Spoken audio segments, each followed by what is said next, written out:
Hi, my name's Barry Crampton. Today I'm going to talk to you again about EV depreciation and what it actually means to customers. And I'll warn you now, this isn't scripted. I ramble, that's what I do. If you think you're not going to like that, switch off now, go away, go and watch something else, because as I say, that's what I do. No point putting in the comments that I take too long to get to the point. As I say, it's unscripted. If you want to watch somebody who scripts it, doesn't talk from the heart, go away now. Bye-bye. Don't let the door hit you in the arse on the way out. So, EV depreciation. All I get in the comments in the videos are very, very short-sighted people saying depreciation is a good thing because more people can afford them. It's not a good thing. More people can't afford them. Now, for years and years, leasing companies have leached off the back of the motor trade. As I've said before, they have no or very little outlay. They just have a guy, a phone, a computer and a desk. And their idea is that they disrupt the sales process. The customer here, the main dealer here with all his equipment, his big garage, all his diagnostic equipment that the manufacturer sends every month and updates, and all the showroom material, all the brochures, just everything. All that, they've got leasing company guy sat in the middle here. The customer goes to the dealer does all the hard work, the test drives, takes him out in his new car, risks his no claims bonus that this person who's just driven it for the first time isn't going to crash it, so wastes his fuel or his electric in this case, and then the customer goes to the leasing company and places an order with the leasing company, who then goes to the dealer, knocks him down in price completely, as much as he possibly can to the bare bones, and then leases it to the customer. So all that's, you know, that's been good for them. When the cars come back off lease, they bang them in the auction. They've no exposure. The finance company's paying for it, basically. They just take a commission. The finance company puts it in the auction. The finance company makes a little bit of profit, usually. That's the idea. It's not been going so well these days because apparently, according to a report the other week, the average EV was losing £2,400 per unit when the finance companies were disposing of them. Now, say for argument's sake that a company who had a valuation system or a valuation service and a website that disposes of cars and also a leasing company. I mean, what would happen there? Say you've got 1,000 EVs coming back, or say 10,000, 20,000, 100,000 EVs coming back off lease, and somehow you manage to put the residual prices up just by £100, just 100. Just imagine how much that would mean to your bottom line. Do you think leasing companies are interested in residual values? Yeah, you're damn right they are. So, here we go. Happy EV after. Excellent. That's fairy tale or failure. Used EVs need help to find their happy EV after. Right, okay, so Baz, you're an EV hater, you're making all this crap up, it's, you know, you keep having a go at EVs. So who's this published by? The BVRLA, Auto Trader, the NFDA, EV England. Some big names there. Why do you think they're so interested in EVs? Because, you know, it's the whole motor trade. The National Federation of Dealers, let's just have a look at that. The National Franchise Dealer Association, EVA England, Auto Trader. Right, so let's just kind of put perhaps a little bit of background information in here. We'll just go back to Fleet News here, a report. Auto Trader buys Vanarama owner, Autorama, 22nd of March 2022. That was basically just before all the trouble started happening, before people realised that EVs weren't flying off the shelves, and there wasn't a 2-year waiting list, and they didn't exactly do what they said they'd do, because now there was enough EVs about now for people to air the views in public, people who weren't happy with them.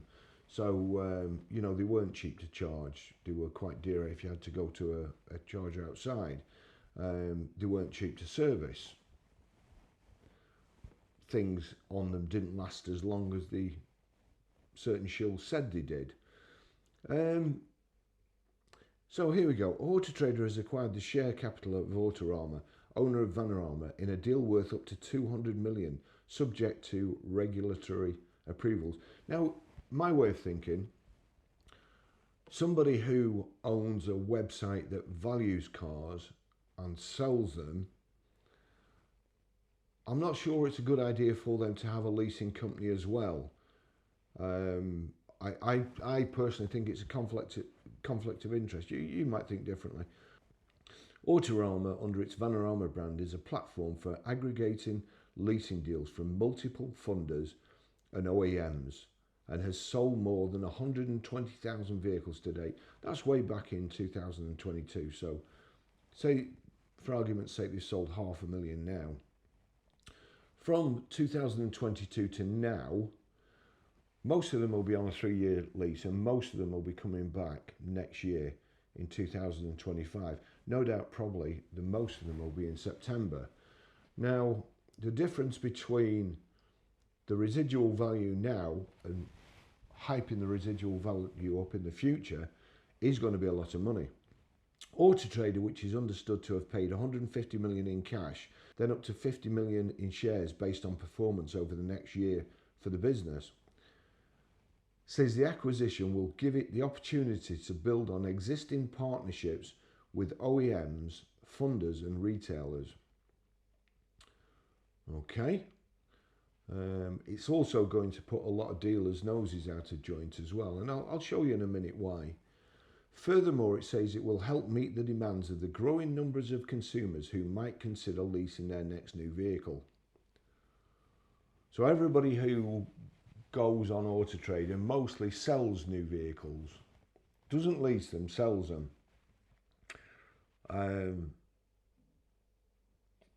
How is it going to help their demands? And I know you lot out there, you don't care about the motor trade, you think it's funny when we have a hard time. For some reason, I don't know why, because you all buy our product, and when we have a hard time, it's you who suffers. So again, Turkey's voting for Christmas really, so, you know, all these comments about motor trade is good, and the motor trade having a hard time, okay, fair enough. In turn, it will enable Vanarama to accelerate its recent expansions beyond light commercial vehicles into cars by accessing Auto Trader's brand, it says. Again, I mean, every paragraph here is alarm bells to me. Nathan Coe, Chief Executive Officer of Auto Trader, said, "To ensure we have the greatest choice of cars to buy online, we could not ignore the growing demand for leasing deals." So you advertise cars for dealers, but now you're selling them. You have all our customers and you have direct access. We pay you to advertise our cars and you have all the information. I think it was a film, Robert Redford, Sneakers, was it? Information is power, keep it to yourself. In Vanarama, we have found an industry-leading leasing platform that delivers a great consumer experience and significant sales for its partners. The acquisition will strengthen our existing leasing business and will enable us to offer both the biggest choice of vehicles and a seamless digital experience from search to sale. So the platform that they've built up at the expense of the dealers is going to benefit their company from search to sale. I'm delighted to be welcoming Andy Alderson, CEO at Vanarama, and his team to the group. Right, this is the important bit. All that, this is the important bit. Auto Trader believes that there is a large structural opportunity for a new car leasing marketplace driven by the growth in electric vehicles, EVs in brackets, new manufacturers entering the UK market, employees opting out of company car schemes, and a shift towards new digital distribution models. Speaking to Fleet News last year, company founder and CEO Andy Alderson predicted that by 2025, the company will be brokering up to 125,000 deals per year, a significant uplift on the 24,000 it expected to achieve last year. Here's an interesting one as well. Vanarama is essentially a technology company harnessing the power of its advanced in-house developed software to aggregate the market's best leasing deals and present them in a consumer-friendly online search. So basically what they're doing, they're leeching off the dealers. They're disrupting the new car dealers and pinching the deal and making money out of that. Its website attracts up to 1 million visits a month and offers a wholly contactless process that can see a car deal completed in a couple of minutes. Right, so he's getting 1 million views a month. Is that good? My YouTube channel gets 500,000 views a month. Is it good? I don't think so, really. How do they get them? They get them by, and honestly, being a dealer, there is nothing more annoying than this. We'll just go to, here we go. So here, you'll see at the top, my filters, up to 2024, up to 500 miles, electric, but mostly it's used. I've cut out new, so I'm not interested in new. And we get here, again, the brilliant 80 price tracker app. Only on iPad, it's only on Safari.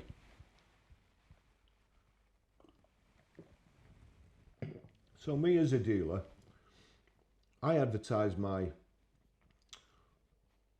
demonstrators, my pre-registered cars, and I pay Auto Trader to advertise them.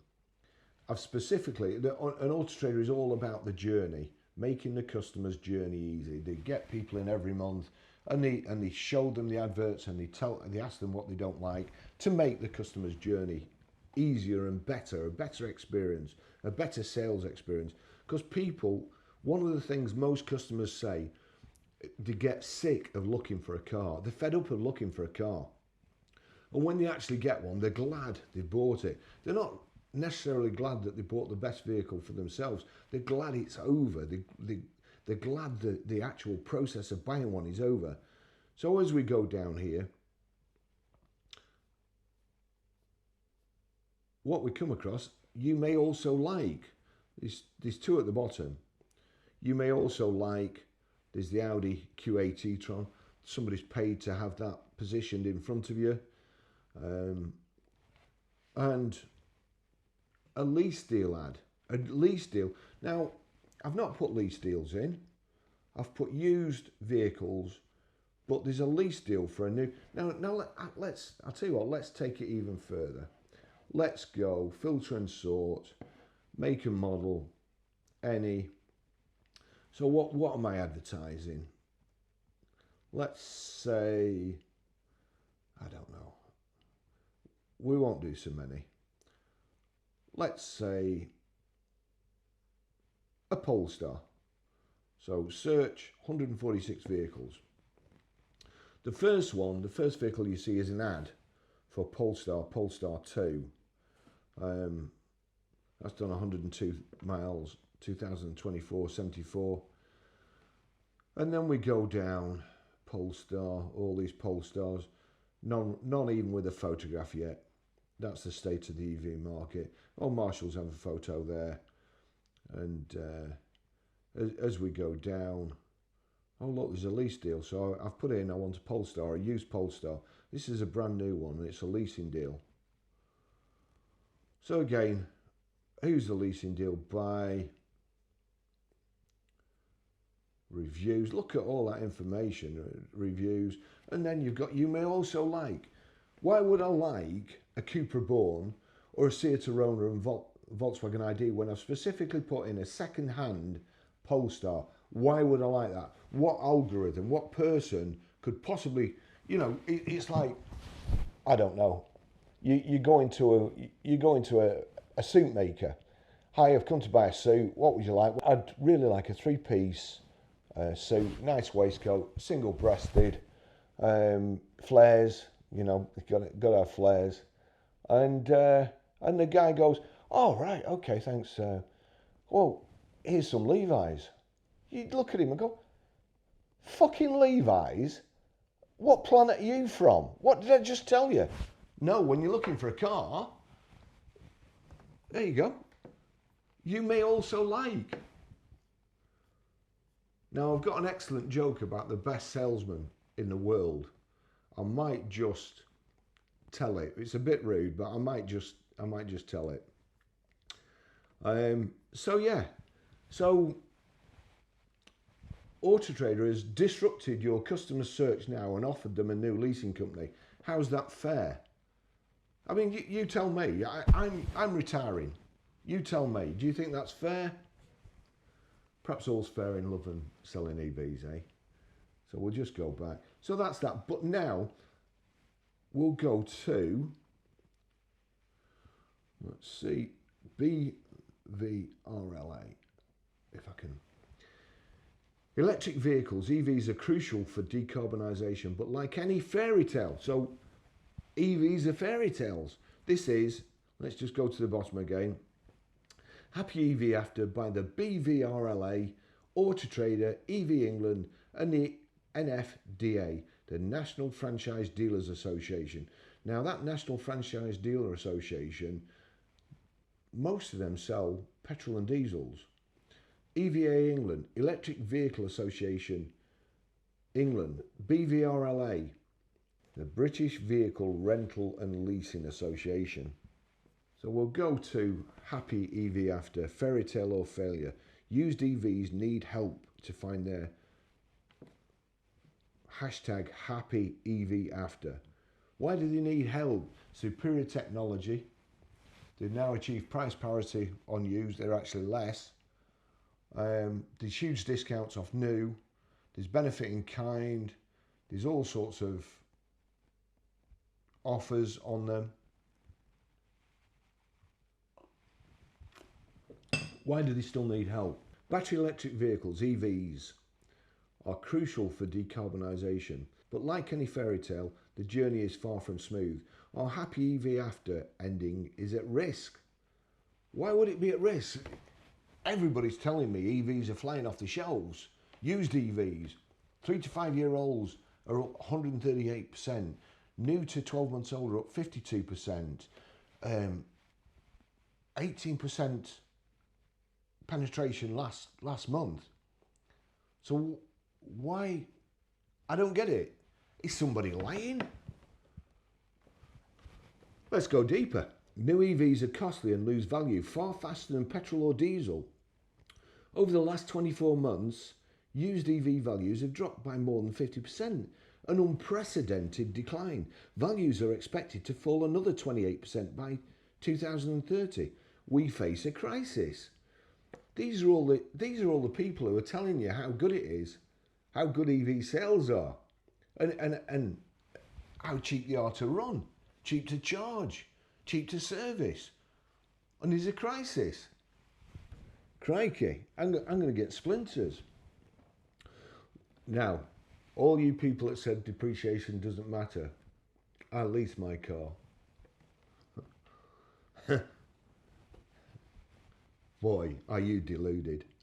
While falling, these are leasing companies. These are all to do with leasing companies. They are bleeding. They are hemorrhaging money. While falling prices might seem appealing, they are unsustainable. Really? Why? Because it's bringing more and more. It's making EVs more affordable. They've reached price parity. They cost thousands and thousands of pounds new. And then when they're 3 years old, less than a car with a diesel or petrol engine that costs thousands less,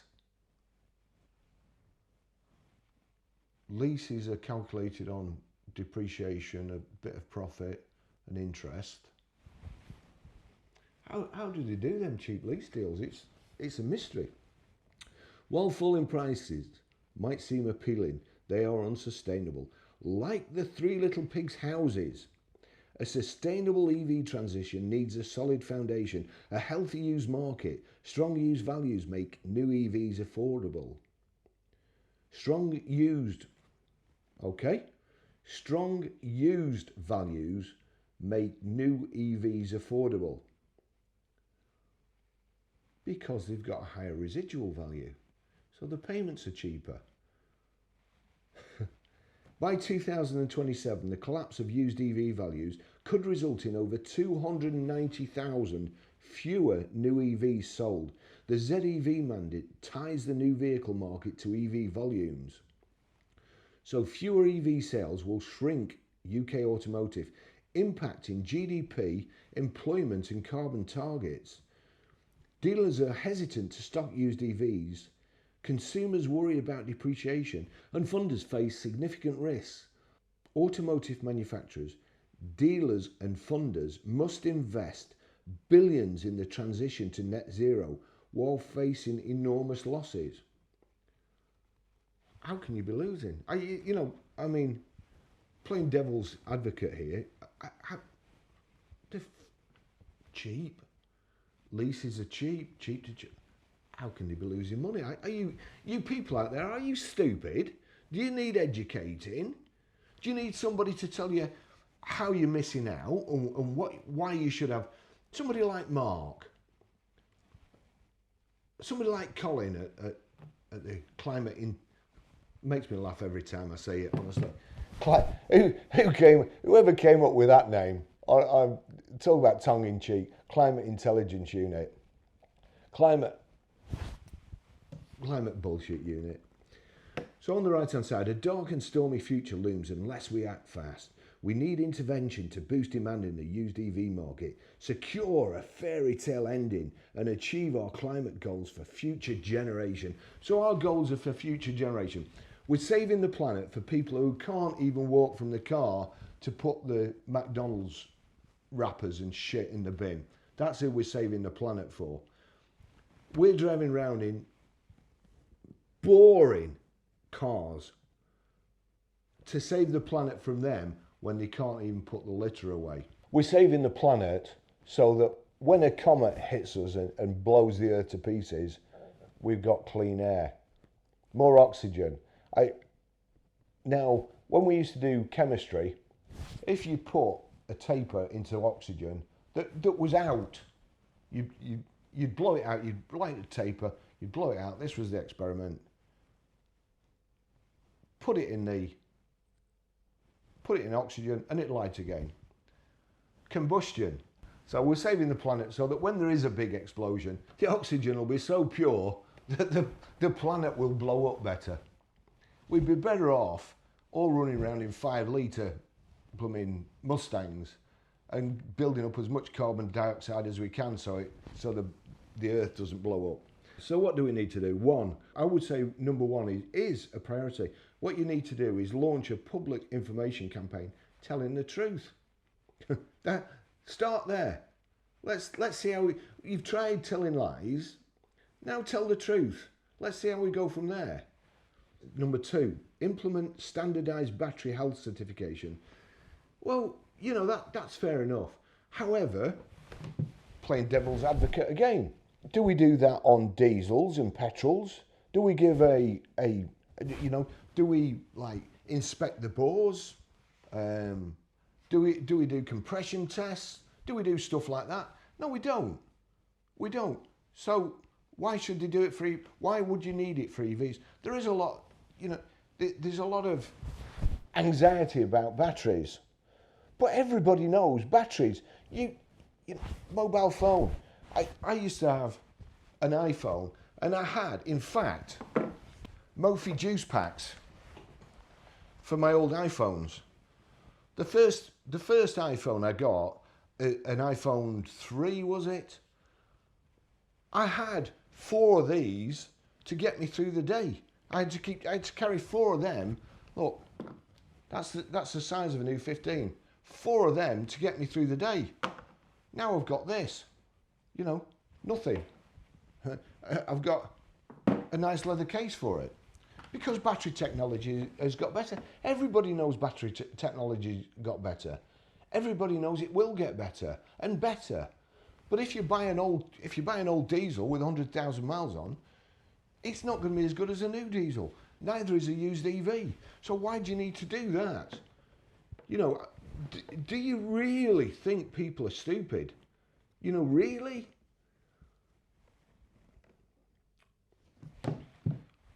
Going back to my iPhone. Go into settings. There we go. Go into battery. Battery percentage. Battery health. It says normal there. Battery health normal. So click on there.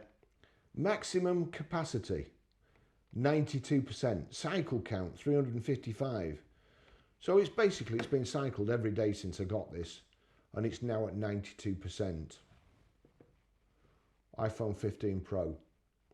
12 months old, 92%. Why can't they put that on a car? Why do you need a certificate?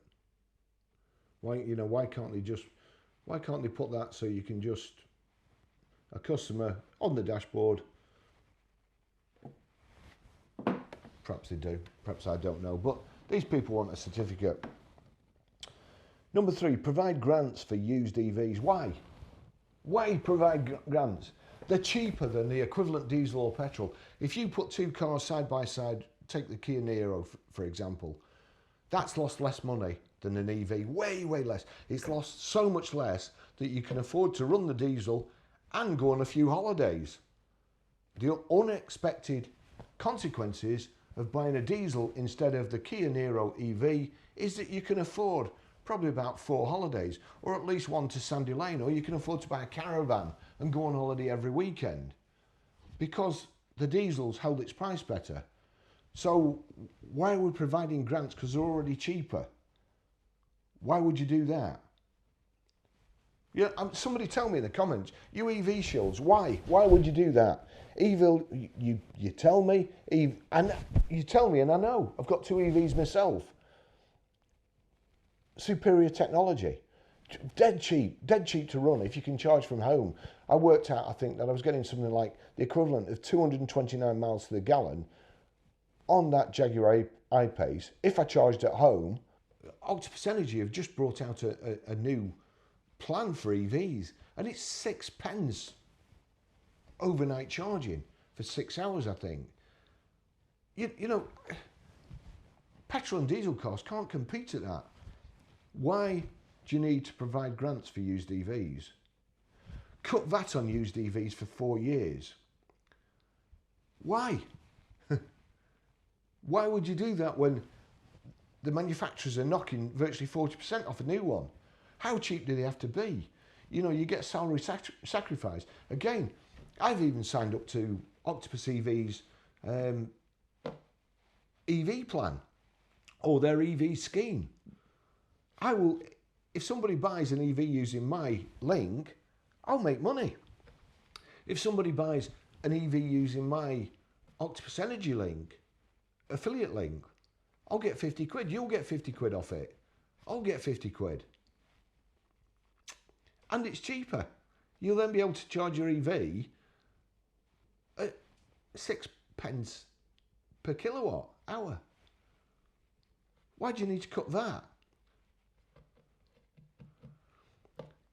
Number 5, reduce benefit in kind on used EVs for 4 years. But it's already cheap. What is it? Is it 2%? I can't remember.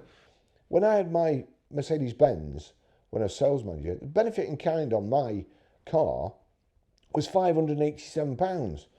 And I actually, one day I went in the general manager's office for something, and I just happened to notice he had to put, the firm I worked for, they were shitbags. No doubt about it, they were shitbags. And over the years before, most car dealers have an agreement with the Inland Revenue, and you just get charged on an average car. No matter what you get charged on, say like, it'd be an A-class. But they'd done something in the past, they'd fallen out with the Inland Revenue, so all their staff had to suffer. I had to put exactly down what my car was and exactly how much it cost, and then pay full benefit in kind on that. And I'm sure it's 587 quid. Anyway, I went in the general manager's office, and I just happened to notice that the general manager had somehow managed to put down that the car he was running belonged to one of the lads who'd got 3 young children, married, and the young lad with 3 young children on tax credits and so on, the general manager was running his car. I mean, I don't know, terrible mistake, I don't know how he did it, you know, but that's benefit in kind. So no doubt if the lad had been running an EV, sure enough, he'd have swapped his car for that too. Number 6, open used EV salary sacrifice to the civil service. Why to the civil service? Go on, tell me, why? Why the civil service?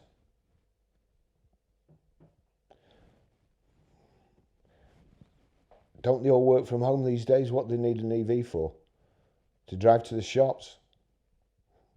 I could be wrong. Civil service, don't get me started on them.